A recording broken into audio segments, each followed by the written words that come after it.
glad you're here. Yay!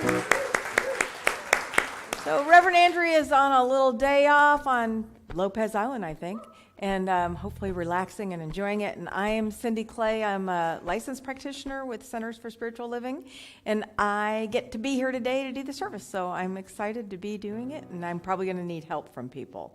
So if I do the wrong thing, just holler out, "No, offertory," and all. So let's get started with an opening song. Oh, hey, if you all feel like you might want to stand and move your bodies a little bit, if you are able, we'll stand and clap and sing into this day. I'm not worried about tomorrow. Today I declare freedom from yesterday, mistakes of the past. Today all things are made brand new, and don't it feel good to know that all is well and unfolding as it should. All is well, all is well, all is well. Even Spirit is directing me right now. All is well, all is well, all is well, and unfolding as it should. I can change my reality by changing my mind. Perfect peace, joy, and happiness is yours, and it's mine. I am love, and so are you. And don't it feel good to know that all is well and unfolding as it should? Sing it out, all is well, all is well, all is well. Even Spirit is directing me right now. All is well, all is well, all is well, and unfolding as it should. Let's sing all is well, all is well, all is well. Even Spirit is directing me right now. All is well, all is well, all is well, and unfolding as it should. All is well and unfolding as it should.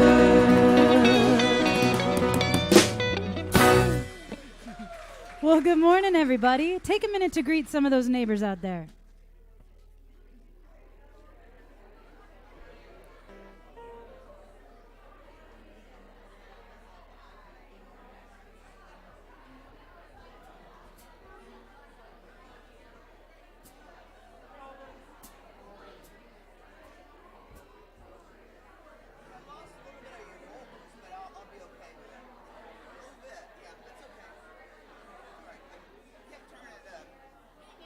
Good morning.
our kids up. Whoever's here today, we got a wonderful kids program teacher up here at the stage, and they'll go outside and enjoy this beautiful weather.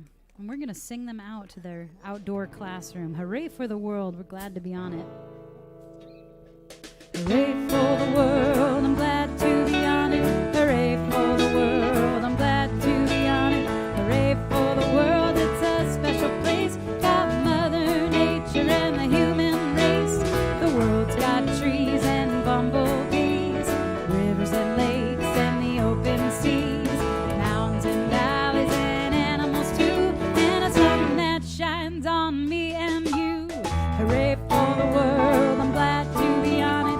Hooray for the world, I'm glad to be on it. Hooray for the world, it's a special place. We got Mother Nature and the human race. We got Mother Nature and the human race. Thank you to our sound team. And thank you to Tim in the back for being our electronic master. Is this reaching you, this sound? Put it real close. Okay. There you go. Welcome every single person, those of you who've been coming for a while and those of you who may be new today. We come here to straighten out our minds and fill our hearts with the knowledge as we gather that behind all appearances, the power in our world, in our hearts and in our lives, urges toward good and supports that. We come here today especially to remember and to underline and underscore that truth. We are here from good for all. And so it is.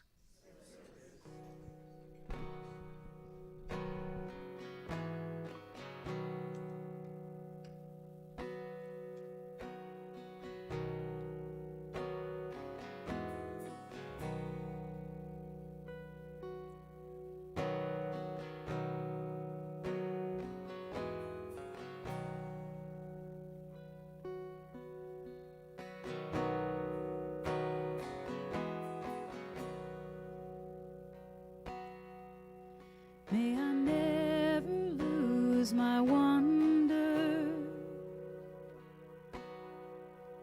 May I never lose my wonder. May I never lose my wonder. May I never lose my wonder. May I never lose my wonder. May I never lose my wonder. May I never lose my wonder. May I never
wisdom of this body, and I am honoring the balance that exists in all things. I am listening to the wisdom of this body, and I am honoring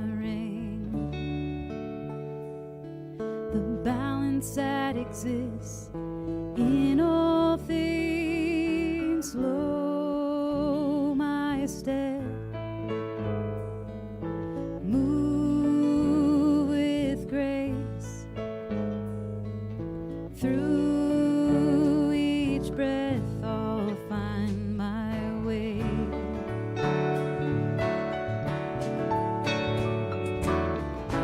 I am listening to the wisdom of this body, and I am honoring the balance that exists in all things. I am listening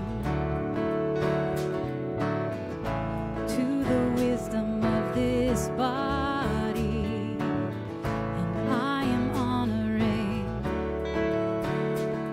the balance that exists in all things. Slow my step, move with grace through each breath. I'll find my way. I'll find my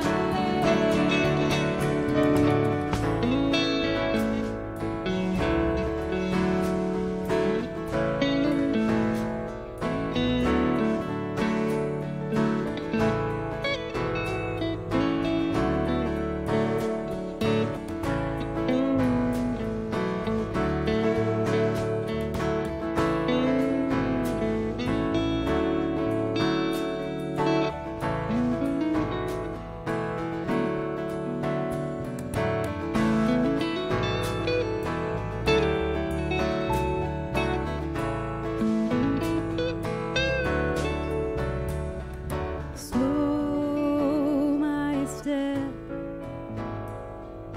move with grace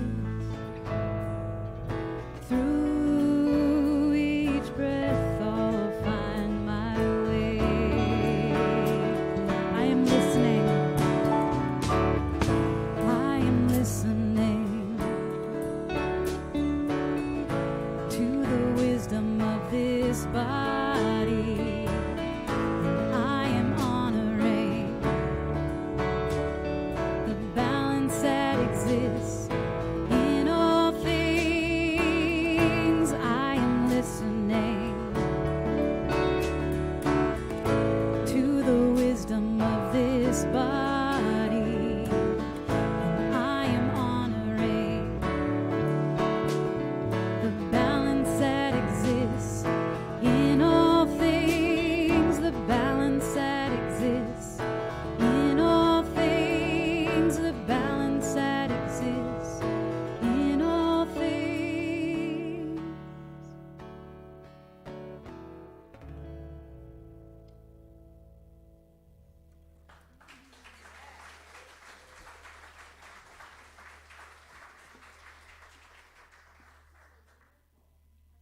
Singing. Thank you so much. Before I give my talk, I just wanted to address what happened yesterday, the assassination attempt and the killing of an innocent bystander.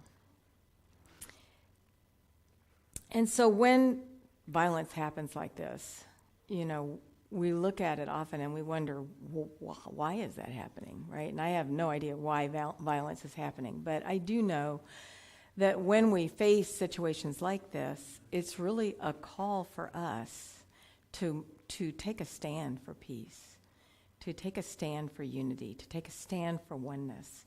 And we're praying people, right? So, that's what we do is pray. And so we can bring that collective stand for unity and peace and oneness now. We can be a witness for that unfolding. We can know that nothing but good can come from any situation like this. And that is what we can hold. Are you with me on that? That's what we need to do, yeah. But here's the other thing. I think when things happen like this, it's also a call for us to look inward, okay? It's really a call for us to look deeply into our own hearts and to ask ourselves whether we have an opportunity to love more, whether we have an opportunity to bring people into the circle of divine love that we have been holding out, that maybe we've labeled as evil or ignorant or, not worthy of that love. And so that's our work, that's our inner work, to really expand our capacity to love more and to hold everyone in love. And that includes even people that we disagree with, right? Because love is the only thing that heals violence. Love is the only thing, not violence, not more violence, not power. So I want to just do a little prayer for that healing love. So join me as I put my focus on oneness and unity and peace and love, all names for God, all names for that one power, that one presence that is good. That power that creates and sustains and loves its creation. That power that birthed me and you and every sacred being in this world. And I know because I am one with that loving, powerful presence, as are you, I know that our loving, inclusive prayers heal. They heal us, they heal our family, they heal our community, they heal the world. And so I invite us to step into the opportunity to love more when we experience this kind of violence. We don't just have to separate ourselves from it, isolate it, say it has nothing to do with me. We can say it has everything to do with me. It has to do with my capacity to love. And so we collectively are a witness to the evolution of love and peace in this world. And that is our calling. And I am so grateful to know that that is true and to know that these words have power. Our thoughts, our feelings have power. And so we release them now into the action of the law, knowing that the law is doing its work. I say thank you, sweet Spirit. And so it is. So now let's talk about the topic. And I'll say when Reverend Andrea asked me if I would give this talk, she said, oh, and by the way, the theme of the month is change and impermanence. And I kind of was like, okay, I could probably talk about change, but I don't think I've ever thought about impermanence, And so I answered back and said, how about this for a topic? The beautiful dance, vision and flow, which sounds like I'm kind of avoiding the whole topic of impermanence. But as I was thinking about it, I realized it's actually totally connected. And so as we kind of explore that topic, I'll show you how impermanence actually does fit into vision and flow. That surprised me even as I was thinking about it. So I have, for many years, have a training and development company. And there was a point, a decade ago, when I was trying mightily to grow this company. I wanted it to get bigger. We had employees. I wanted more employees. I wanted more revenue. I wanted more sales. I wanted more profitability. I was working it, and it wasn't happening. And because I had a spiritual practice, I was like, all right, I'm going to surrender. So I did a lot of praying and journaling and reading about what does it mean to surrender and just trust and be in the flow. And I really felt like, okay, I am peaceful, man. I have achieved some level of serenity here, and I'm completely unmotivated to do anything. So I was just like, I don't feel like doing much at all, And so I was talking to Reverend Kathy Ann Lewis, because she was at Center for Spiritual Living. That's where I was at the time. And I was like telling her, I feel so peaceful. I'm, so comfortable with everything that's happening and completely unmotivated to do anything else, And it was so cute because she looked at me and she goes, "Oh my God, I know your next spiritual teacher." And she goes, "Neville Goddard. Do you know Neville Goddard?" So Neville Goddard is all about vision and creation. So she said, you got to read this book. So I went and got the book, Your Faith is Your Fortune. And here's just a little about Neville Goddard. So he was a mystic and a teacher and a writer, and he lived from 1905 to 1972. And what was really fun, because I'd already named this talk Beautiful Dance, Vision and Flow, was finding out that Neville Goddard was a professional dancer before he became a teacher, a spiritual teacher. That's how he began his career. I just thought that was really fun because there was this dance thing. So a lot of what we're going to talk about is tied to the arts today and what we can learn from artists. But here's a little taste of Neville Goddard. This is the application of this victorious formula as a modern mystic reveals it today. He was the modern mystic. First, define your objective. Not the manner of obtaining it, but your objective, pure and simple. Know exactly what it is you desire so that you have a clear mental picture of it. Secondly, take your attention away from the obstacles which separate you from your objective and place your thought on the objective itself. Thirdly, close your eyes and feel that you're already in the state that you would capture. Remain within this psychological state until you get a conscious reaction of complete satisfaction in this victory. And then, by simply opening your eyes, return to your former conscious state. So what he talks about as objective, I call vision, right? And so for me, that has always been the way that I have created, is to get a powerful vision of what it is I want and then to move toward it. And I had another teacher that I became familiar with about that time, although he probably wouldn't consider himself a spiritual teacher.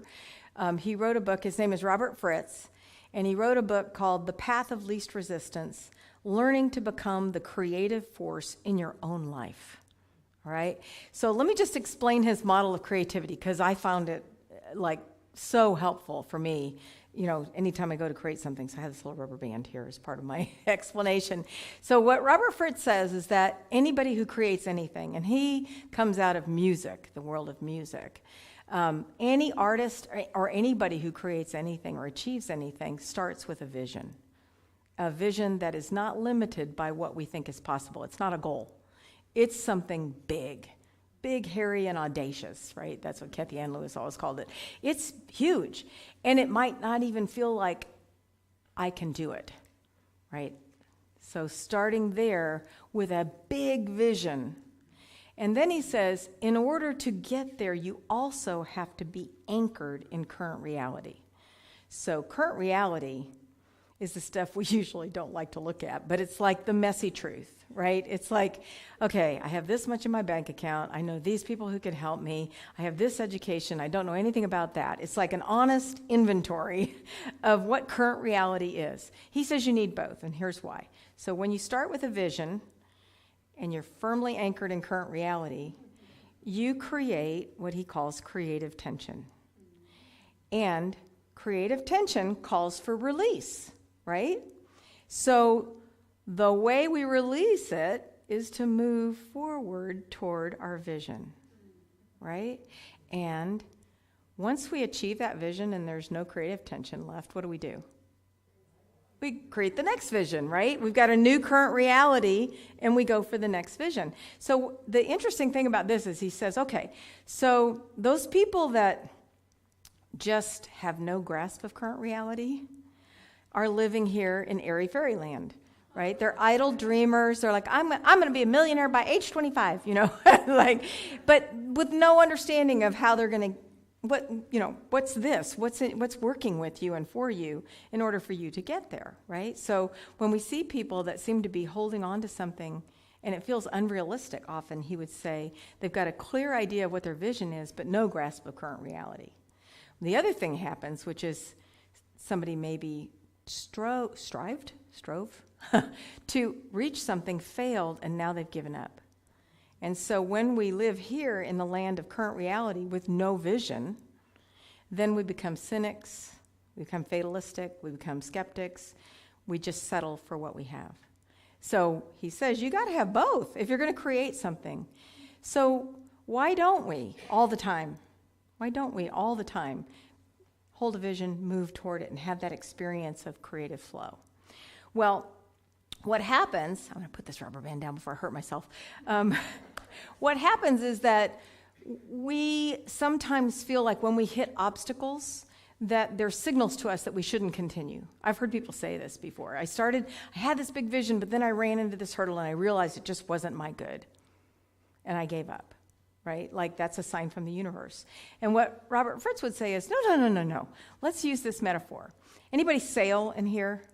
So I do not. I'm not very many of you, so you won't know whether I'm telling this accurately or not. Because I tried to explain it to Leo, and Leo was like, that's wrong.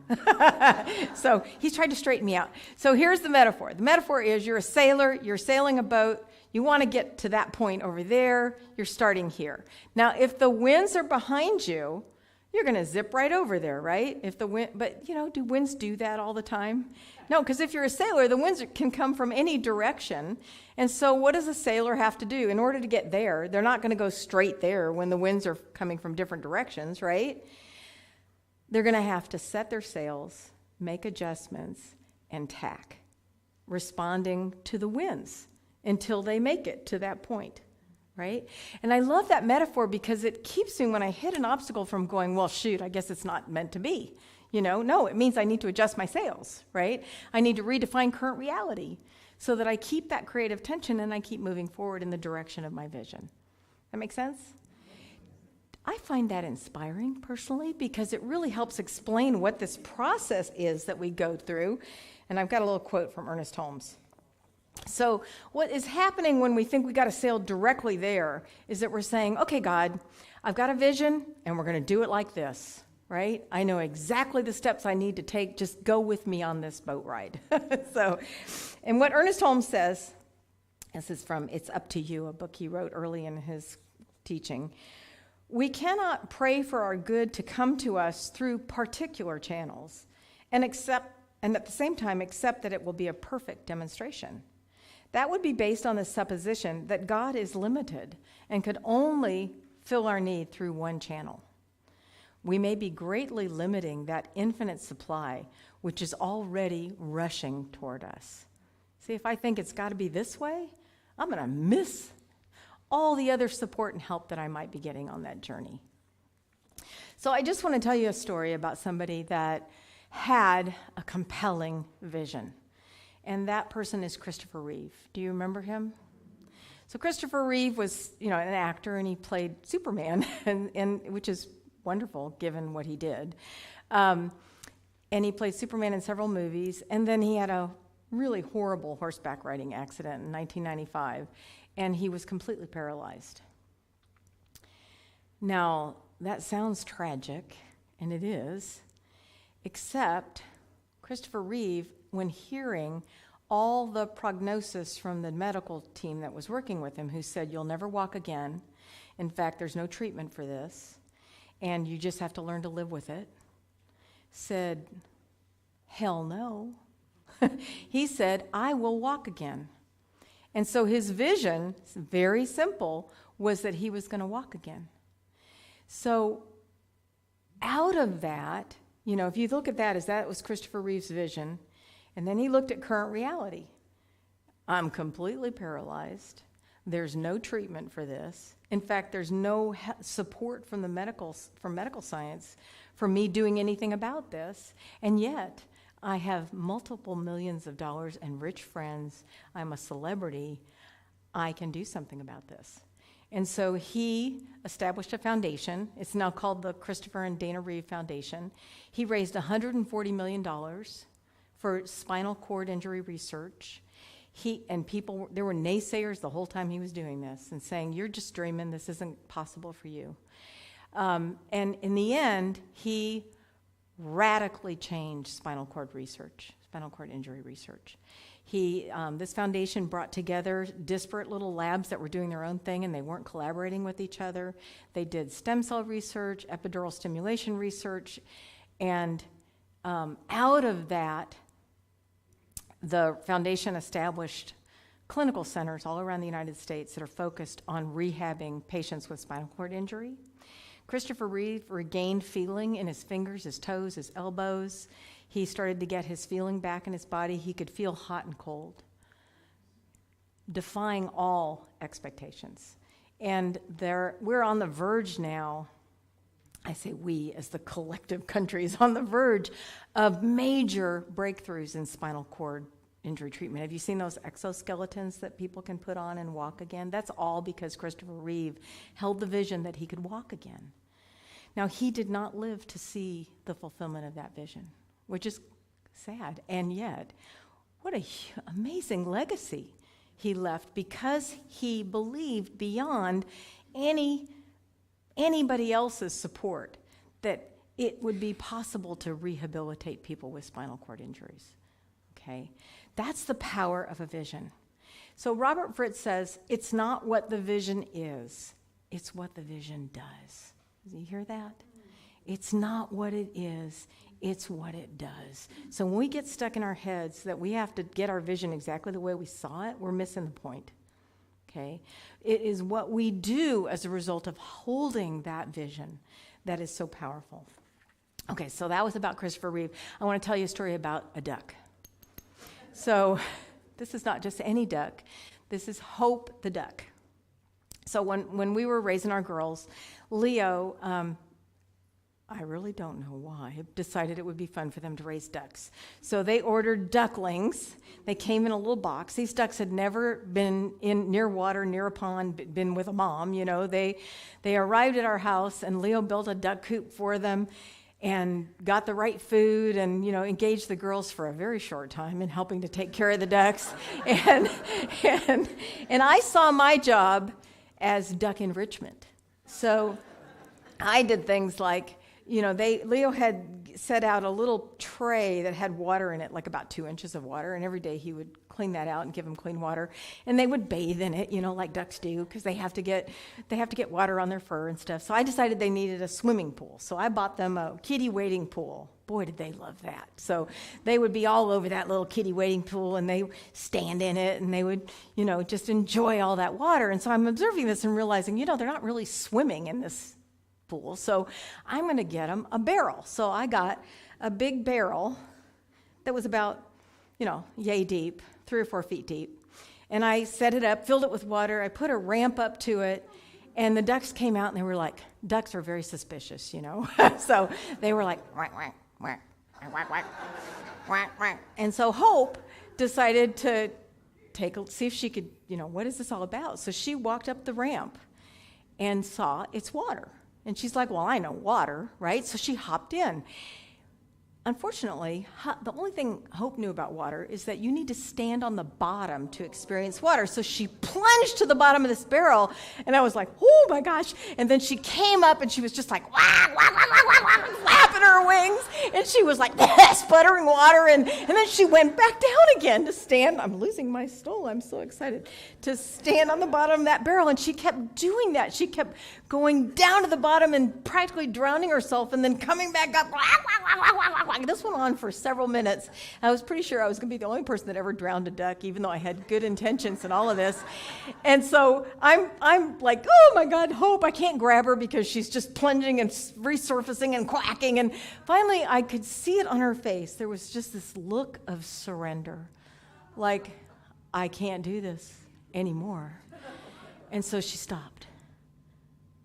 And a miracle occurred, right? Because ducks float on water, you know? So the minute she stopped all that, she was just like, oh!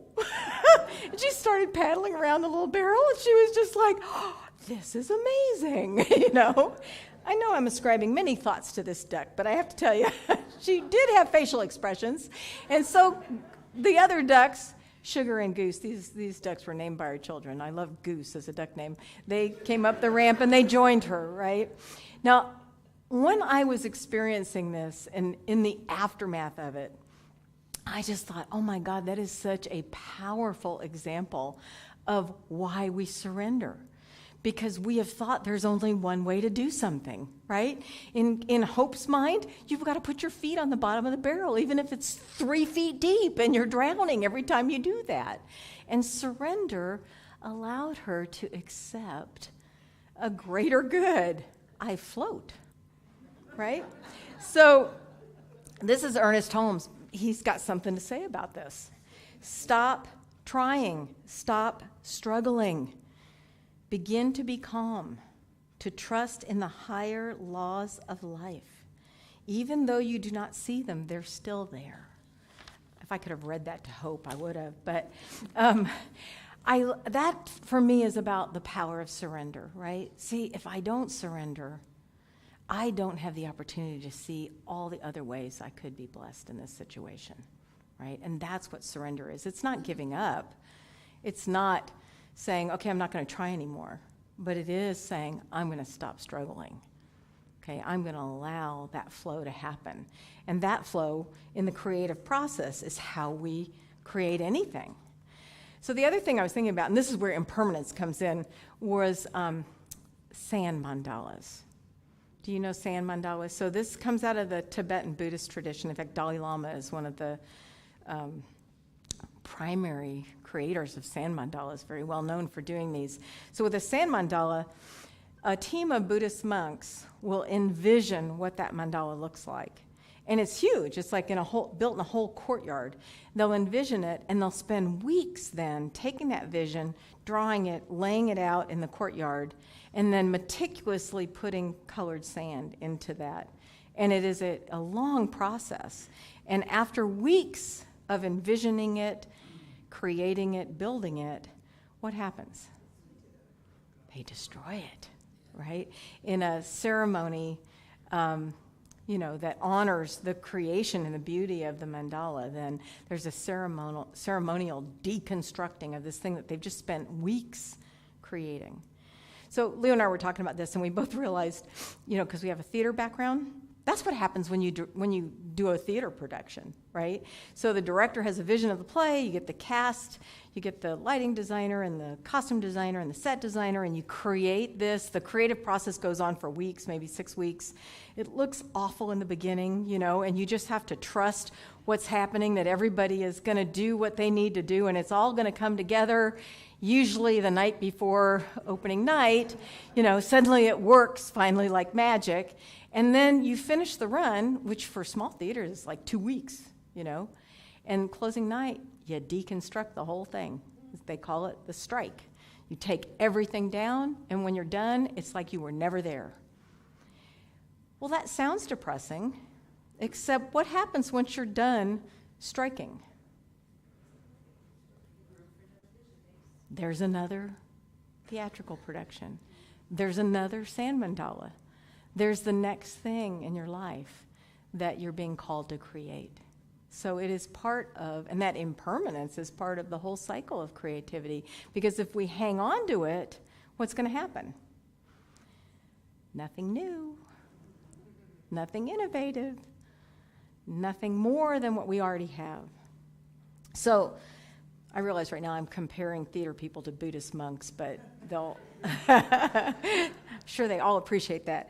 Okay, so let me just summarize. This is what this talk is about, that beautiful dance between vision and flow. First is that when you create or build anything, whether that's a happy family, a theatrical production, freedom from paralysis, anything requires a vision to get started. Okay, that's where the power and the magic lies. And you have to match that with that clear-eyed assessment of current reality, of what's actually working for you, where you're going to need support, what else you need to do.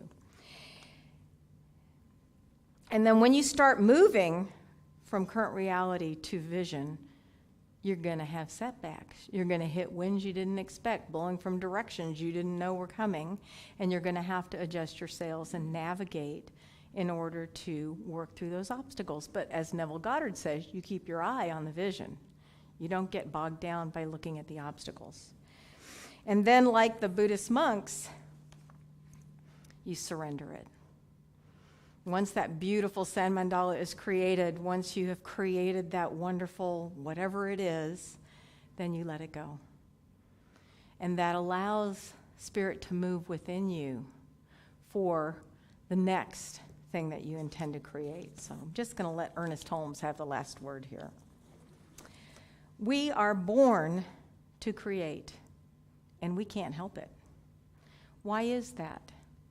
Because God, the great creator, is in us. And that's the beautiful dance between vision and flow. So let's just say a prayer for that.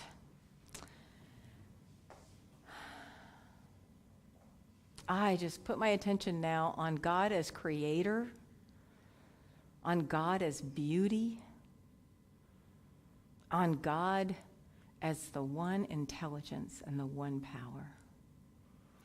And I affirm that I am one with that creator, that power, that intelligence, that beauty. It expresses in me and as me and through me, and I cannot help but be creative. And I know that you cannot help but be creative, because we are the magnificent expressions of our Creator. And I know for each one of us that we allow that creative vision to blossom and flower in our experience. We pair it with a clear-eyed assessment of current reality, and then we allow that compelling vision to pull us forward so that we do things we never thought we were capable of. We let God work through us. I am so grateful for the many teachers that talk about creativity, including Ernest Holmes, and for the recognition that creativity is not just my birthright, it is my very essence, my very being. I release these words now into the creative medium, the law of good that is manifesting everything that I desire and you desire. And so if you embrace these words as your own, please say with me now, and so it is.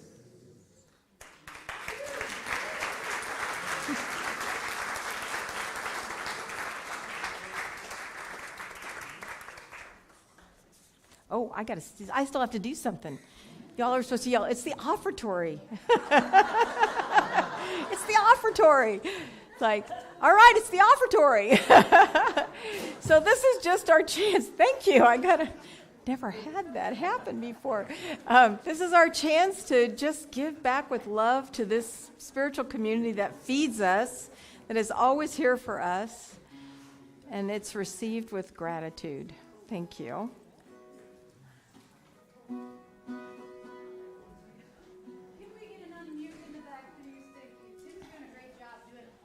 Things this morning. Thank you, Tim.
for everything.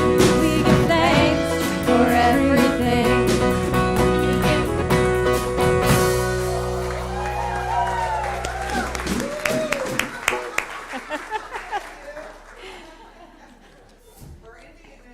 We have so much fun. Every morning we have so much fun up here.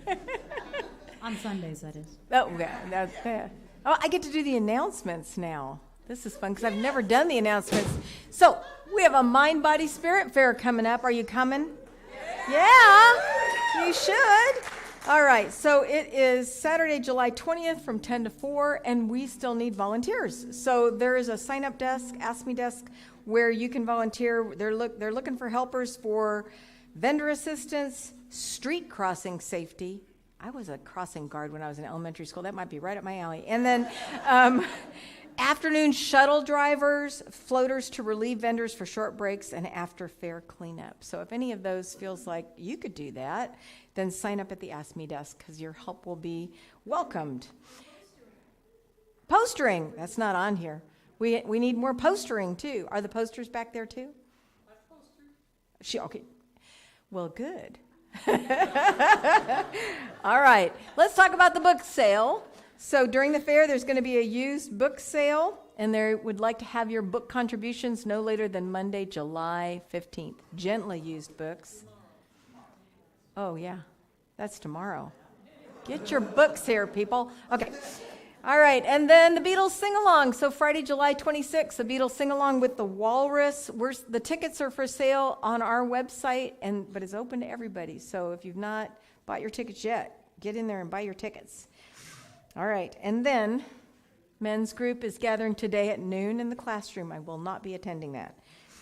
All right, and then Gourmets for Good. So this Gourmet for Good is a production of my man Godfrey. Sorry, I should know this because I'm going to be one of the people doing it. So we need an audience. All right, so this group is going to rehearse. And it includes Michael Tatlock, I think. Yeah, he's like, really? No. He's like, no, I'm doing it. And so if you would like to do this, it's no cost. Just come and listen. It's going to be great. It's a radio play, and you get to see us all on stage doing it with sound effects and everything. It's very cool. And music. Leo's doing the music. All right, I'm really selling that, so come. Okay, and then, yay, Hop on the Pancake Train happened yesterday. Who went to Hop on the Pancake Train? That sounds good. Yeah, awesome. Thank you for that one. And now I think we're singing. Let's sing our closing song. Thank you so much for being here today. Nice job, Sydney. Woo. All right, well, let's sing into the rest of our day together.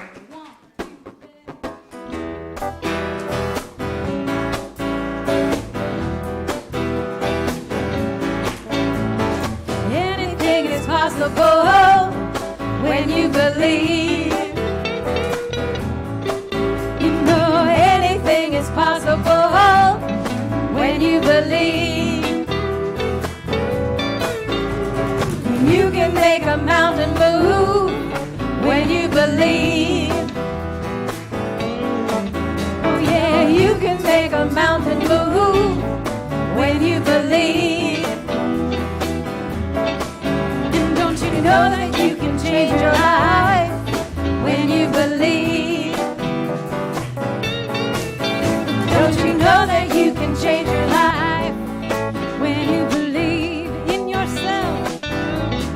In yourself, when you believe in yourself, when you believe in yourself, when you believe in yourself, when you believe, oh yeah, we're gonna make a miracle when you believe. You know we're gonna make a miracle when you believe. You know everything you want, you got when you believe. You know everything you want, you got when you believe in yourself. In yourself, when you believe in yourself, when you believe in yourself, when you believe